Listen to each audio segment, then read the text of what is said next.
ఇవన్నైతే మగ్గదోమినాడు ఆ తోమడం వల్ల అసలు నా చెయ్యి అయితే 2 రోజులు పనిచేయలేదు. Hello guys, welcome back to another log. ఈరోజు మ్యాటర్ అనేది నాకు పేగు పడింది అనమాట. సో పేగు తోమించుకోవడానికి వెళ్తున్నాను అనమాట. అసలు పేగు పడింది మనం మీకు ఎలా తెలుసుకోవాలంటే మోషన్స్ అవుతుంటే అంటే మనకు కడుపు నొప్పి చేస్తుంటుంది. సో అలా అన్నప్పుడు మనకు పేగు పడినట్టు.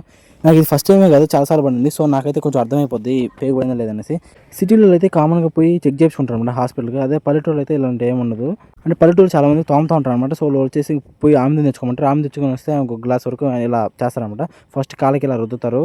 కొంతమంది అయితే చిన్నపిల్లలు ఉన్నప్పుడు పేగు రుద్దుతారు, అంటే కడుపు రుద్దుతారు అనమాట. ఇప్పుడైతే కొంచెం పెద్ద అయినా కాబట్టి నేను అందుకే ఇలా తోముతున్నాను అనమాట. నాకైతే ఈ అన్న అయితే నరాలన్నీ బయటికి లాగేసినాడు.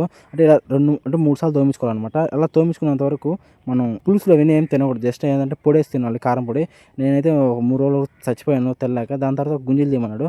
నా ఈయన లాగిన దెబ్బకైతే నాకైతే నరాలు అసలు 2-3 రోజులు అసలు పనిచేయలేదు, ఏం లేదు, అంత పెయిన్గా ఉన్నాయి. ఇంక ఇలా తోమిన తర్వాత ఇంటికి వెళ్ళిపోయి వేణీతో స్నానం చేయాలనేసి చెప్పినాడు అన్న. ఇంకా ఇంటికి వెళ్ళిపోయాను. ఇంటికి వెళ్ళగానే ఇంకా ఫస్ట్ మన మొహం కడగాలి అనేసి ఇంకా అలా తెలిసింది. ఇంకా పల్లెటూరులో అంటే వేపలు వేసుకుంటారు బ్రష్కి, అయితే సిటీలో అయితే కొంచెం బ్రష్లు వేస్తూ ఉంటారు. సో మనమైతే ఇప్పుడు యాప్లోకి వచ్చేసాం అంటే చాలా రోజుల తర్వాత యాప్లో వేస్తాము.